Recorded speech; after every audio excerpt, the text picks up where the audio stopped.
అయి తర్వాత వాళ్ళందరి తల్లిదండ్రులు మన యాడ్స్ తప్ప ఇంకేమీ తినకూడదు. మనకు కావలసింది స్వచ్ఛమైన తాజా గొర్రె పిల్లలు. అందుకే ముందుగా రంగంలో దిగబోతున్న నా సైన్యం స్వాములందరికీ ఆల్ ద బెస్ట్.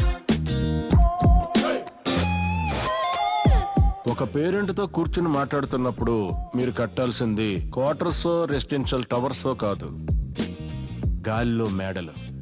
కూలిపోతాయని భయపడకండి, విచ్చలవిడిగా కట్టేయండి.